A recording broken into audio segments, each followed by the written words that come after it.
What's the most horrible thing you have done as a kid, without realizing how bad it was until you grew up? I drew on a kid's face who I thought passed out sleeping in my 5th grade class. Years later I found out he was having a type of seizure.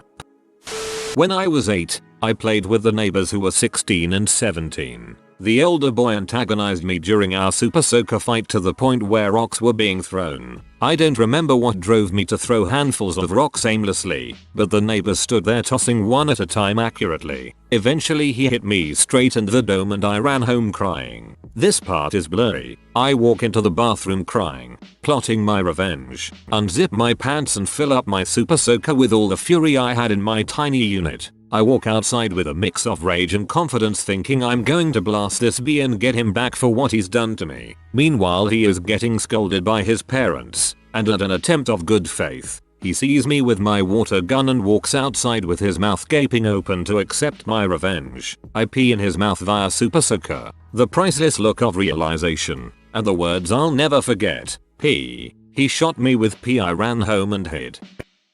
In 1st grade I found naked pictures of my mom hidden in my house. I took them to school and traded them for bubblegum. My dad was not too pleased to have to go to 5 houses in my very small town to retrieve them.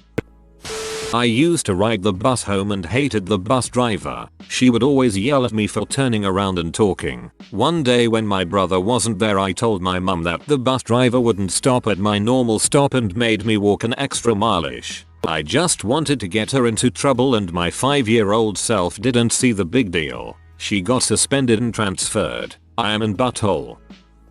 Once when I was 7, my family went for dinner at another family's house. At dinner, I was told to sit next to a child who was in a wheelchair, and I asked why I had to have the broken one whilst my other siblings all got to sit next to kids who were perfectly healthy. My 7-year-old self did not quite understand exactly how terrible the comment was. Luckily I think the host family just explained what was wrong with their child in a way that I could understand. I think in the end we became quite good friends for about 4 hours until we had to leave.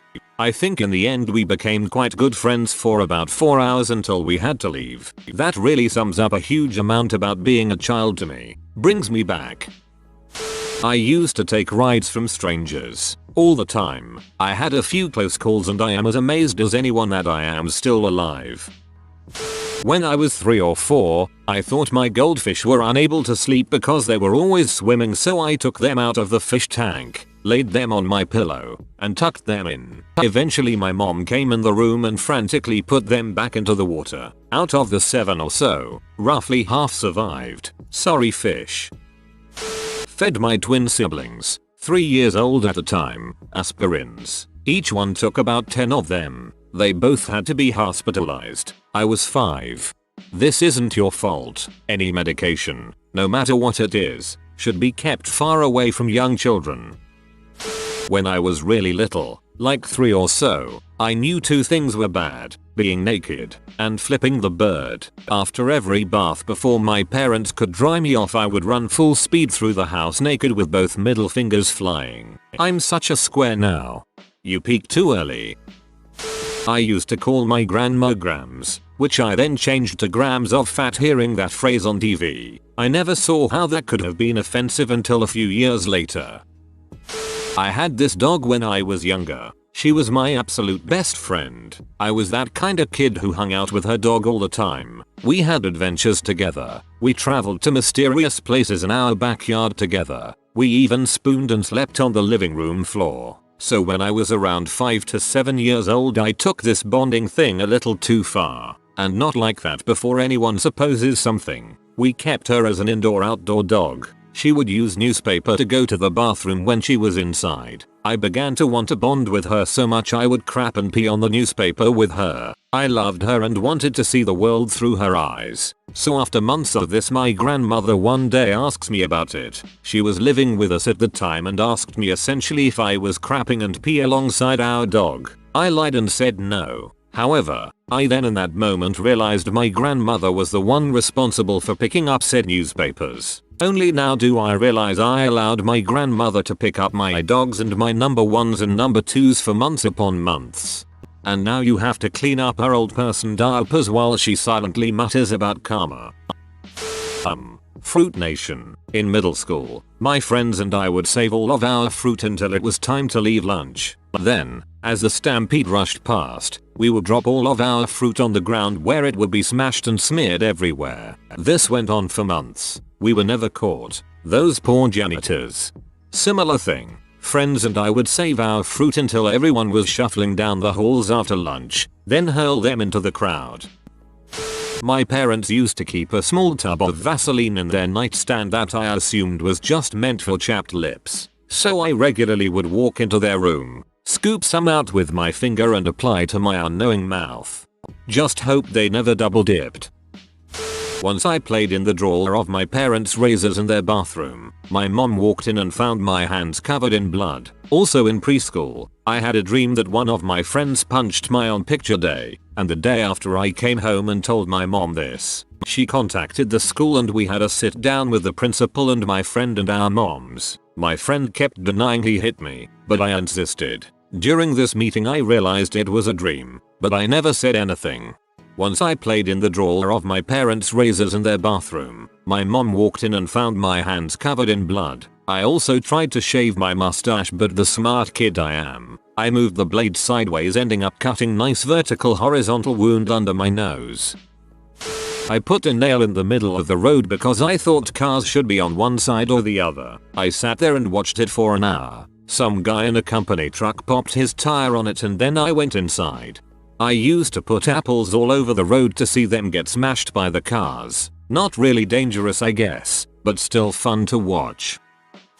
When I was in elementary school, a kid in my class started hitting me with his jacket, so I took it away from him, threw it on the ground and said, "Stop hitting me, you freak." I was then sent to the principal's office where I was suspended for 3 days. When I got back I beat the crap out of this kid and got suspended again. Multiple years later I realized the reason I got into trouble for calling him a freak was because he was retarded. So I beat the crap out of a retarded kid.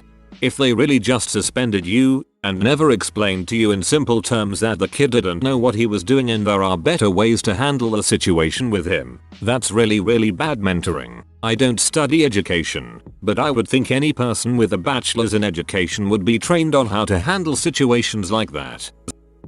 When I was in 2nd grade, my school employed a buddy program where they paired younger children with the bigger kids so that everyone could learn trust and responsibility or some crap I don't know. I was paired with a 6th grader named Gretchen and we got along fine. So fine, in fact, she invited me to play tag with her friends after school one day. Me, a 2nd grader, playing tag with 6th graders. I had really arrived in the world, but I was anxious that the big kids would view me as a child, rather than a peer, and so, hopped up on social interaction and the high of feeling accepted by your betters. I decided to be cool. I am not cool. Gretchen's best friend was a stockily built girl named Lauren. Lauren got tagged. I saw my chance to make an edgy joke and screamed out, "The fat girl is IT." Everyone stopped running and looked at me. Lauren got red in the face and sat down. Gretchen walked solemnly over and explained to me, slowly and carefully, that I had said a very cruel thing, and that if I couldn't act like an adult I should go sit on the slide. At the time I couldn't understand my mistake. I never really thought Lauren was fat, so why should she be upset? When I became a chunky, insecure 6th grade girl, I finally got it. Gretchen sounds nice. I took an egg from the bird's nest, so I thought like I'll grow it up and we will be the best friends ever. The egg cracked in my pocket. I was 6. You must have petted too hard, Lenny. I used to masturbate in public without realizing how disgusting it might have been. Like, not on the street or anything, but in the back of a restaurant, or on the couch watching TV. I remember the day at school we were told what masturbating was. I remember the exact moment I realized why we were asked to leave from so many different establishments or sent to bed early. You'd think your parents would explain that to you earlier. Played I'll show you mine if you show me yours pretty much daily in preschool and kindergarten. Show and don't tell. Rather tame, but I named my snake Herpes. I was thinking herpetology, snakes, herpes. Of course my parents let me keep the name and I took him around while being very proud of myself. And then this came up the first time I brought someone home for a date. Not too horrible, but hurtful. When I was about 6, I was playing on the floor next to my mom. It struck me suddenly how big her thighs were, and I looked at her and said, "Ooh baby, you have some fat thighs." I thought I was being funny, but she looked so sad that I immediately realized I had said something bad. 15 years later and I still feel bad when I think about it.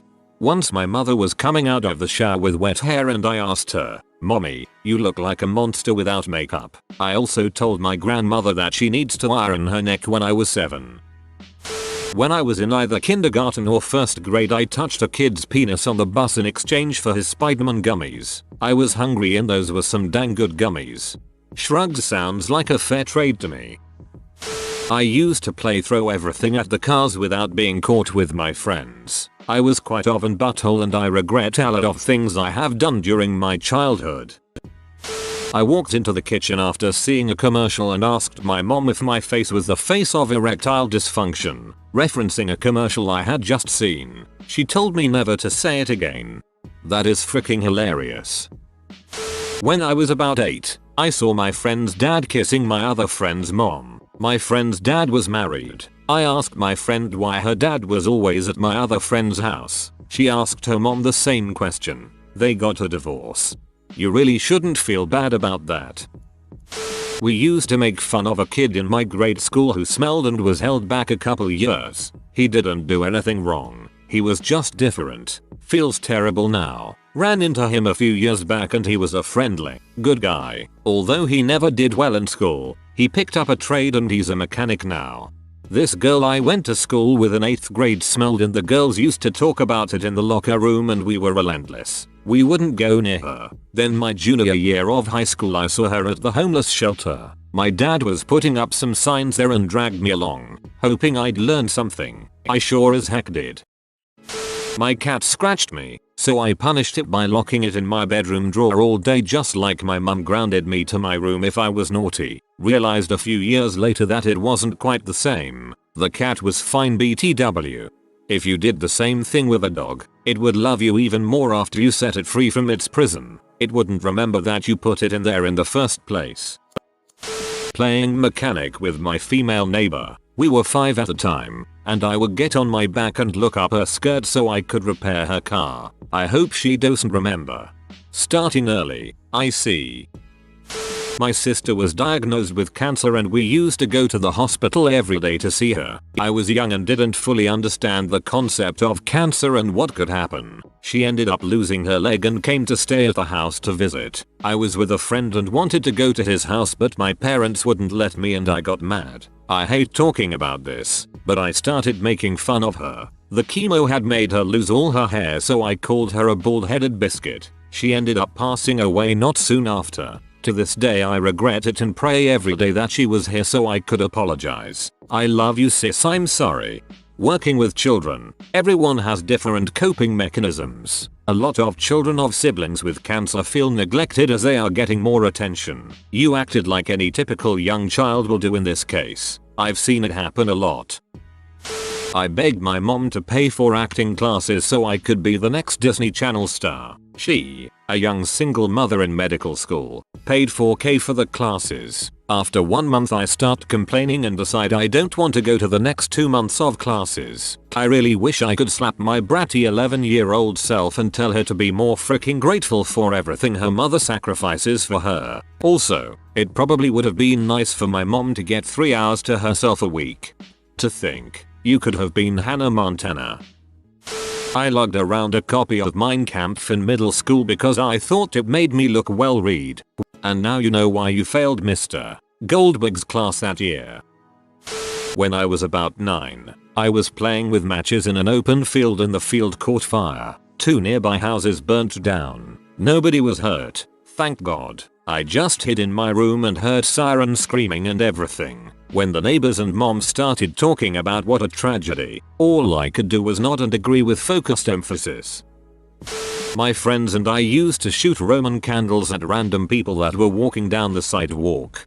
I'm really glad I didn't live in the same neighborhood as any of you. Used to play chicken with traffic, as in wait till the cars got as close as I dared, then I ran over the street. Well, I think we've got conclusive evidence that natural selection is false. My brother was really angry at Frogger because he was awful at playing computer games, and he was bouncing in excessive frustration in his chair. As he was jumping, I placed a sharp pen under his butt. The scream that followed was even sharper than the pen. The pen went 3 inches into his right butt cheek, and he now has a horrible scar. I laughed at him as he cried.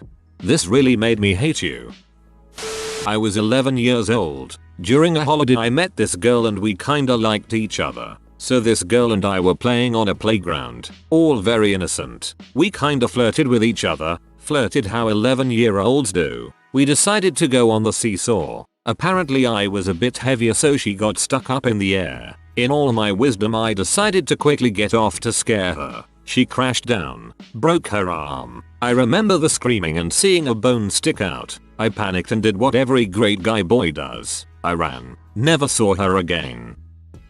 I was mad at my sisters one day and decided to carve bored to death 97's sister is stupid on the wood windowsill in our shared bedroom. To ease suspicion I also carved bored to death 97 is stupid onto the windowsill. It is still there to this day. There was an elderly man at church named Rudy. I was just a 5-year-old when I knew him, and I was very shy as a little girl. Rudy always wanted to give me a hug when he saw me, but in general I never allowed that from anyone but my mom or my dad. At first I tried dodging him, then I'd run through his arms, every single time. When he tried to hug me, all I wanted to do was escape the clutches of a person I didn't know well enough to hug. He made a joke about it, and would then try to hug me as a joke each time, making it really easy for me to run through his arms. It became a game of failed catch I suppose. I wish I had hugged him. He was a sweet man and I hate that I dodged him intentionally. Friends and I would steal piles of fresh wood from houses being built to make forts and bike ramps in the woods. When in 7th grade, I passed by my high school and saw a letter in the mailbox. I see that it's addressed to my geography teacher and it looks personal because his name is handwritten. Stupid me took it home, read it and then threw it away. It seemed to be from a long lost love that wanted to rekindle whatever had happened in their past. So for no good reason there's a chance that I changed this man's life, robbing him of a potential lover. 12 years later, I still kick myself about it. 50/50 you saved his life or damned it. There was a girl in my middle school that was really very slow. All the other children made fun of her and picked on her. She was snippy to us but only because of how we treated her. Anyway, she was in an after school program with me and my friends. I built these things out of necks that would fire little pieces. One of my friends suggested we shoot them at her, so we did. She ran home crying. If there is one thing I wish I could apologize for it is that I should have known better and I should have stood up to my friends. Necks were the crap. I would find random names in the phone book, like Jim and Susie Mitchell, and call them, hoping to get an answering machine. When I did get one, I would leave a message like, "Oh Jim, I had such a lovely time with you last night. Let's do it again soon. Kisses." My 11-year-old self thought it was simply hilarious to frick with people's lives randomly. I am a terrible person. I stole cash from my parents when I was young because I was mad at them. I was like 5 and I would just hide it in my closet. At age 10 I shut off the water for every house in my subdivision. If you are new to the channel, you can subscribe. I publish new videos every day. Until then, check another video.